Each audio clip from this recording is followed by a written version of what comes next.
कस्तो युनिभर्सिटी खोज्ने जहाँनिर चाहिँ मास्टर्स वा पिएचडी को लागि फन्डिङ पाउने चान्सेस धेरै हुन्छ। फन्डिङ अलि धेरै हुन्छ R1 युनिभर्सिटिजमा।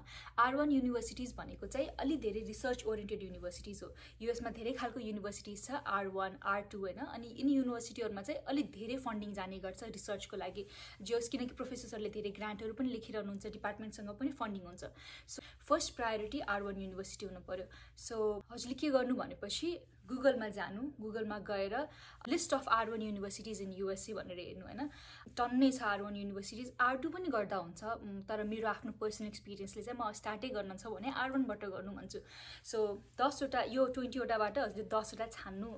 अब 10 वटा छानिसकेपछि आफ्नो डिपार्टमेन्ट कुन कुन हुन सक्छ भनेर सोच्नु। जस्तै हजुर फरेस्ट्री स्टुडेन्ट हुनुहुन्छ भने जरुरी छैन हजुरले पिएचडी पनि फरेस्ट्रीमै गर्नु परोस् भनेर। हजुरले आफ्नो कुन कुन फिल्ड हुन सक्छ भनेर थाहा पाउनु। जस्तै जियोलोजी हुन सक्छ, जियोग्राफी हुन सक्छ, अर्थ साइन्सेस हुन सक्छ, सस्टेनेबिलिटी हुन सक्छ, इन्भाइरोमेन्ट साइन्स हुन सक्छ, अर्बन प्लानिङ हुन सक्छ, अरु थुप्रै प्लान्ट बायोलोजी हुन सक्छ, अरु थुप्रै हुन सक्छ। सो त्यो चाहिँ हजुरले के गर्नु भनेपछि यो लिस्ट गरेको युनिभर्सिटिजहरुको डिपार्टमेन्टहरु हेर्नु, के डिपार्टमेन्ट रहेछ त्यो युनिभर्सिटीहरुमा, हजुरको फिल्डलाई म्याच हुने डिपार्टमेन्टहरु के रहेछ।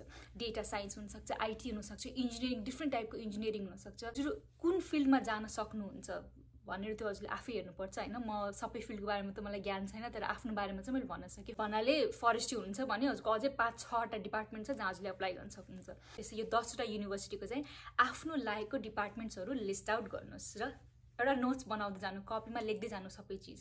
यो डिपार्टमेन्ट लिस्ट आउट गरिसकेपछि चाहिँ एभ्री डिपार्टमेन्टको प्रोफेसर्सहरु हेर्नु। कतिवटा प्रोफेसरहरुको हजुरले बायोमा के देख्नुहुन्छ भनेपछि ग्रेजुएट स्टुडेन्ट खोजिरहेको छु भन्ने जस्तो कुरा हुन्छ। देख्ने बित्तिकै त्यो प्रोफेसरको नाम लेख्नु हुँदा यसलाई इमेल गर्नुपर्ने हो भनेर। एउटा युनिभर्सिटीमा 3टा डिपार्टमेन्ट जतिमा अप्लाई गर्नु, एभ्री डिपार्टमेन्टमा 2-2 जना प्रोफेसरले चाहिँ इमेल गर्नु। सो 10 वटामा हजुरले कति धेरैलाई इमेल गर्न सक्नुहुन्छ हैन। यो फर्स्ट र फरमोस्ट बेसिक हो। हजुरले 10 वटा युनिभर्सिटी जब लिस्ट गरिसक्नु, डिपार्टमेन्ट लिस्ट गर्न सक्नुभयो अनि बल्ल हजुरमा कन्फिडेन्स आउँछ, ल अब म चाहिँ गर्छु, अब सुरुवात भयो भनेर।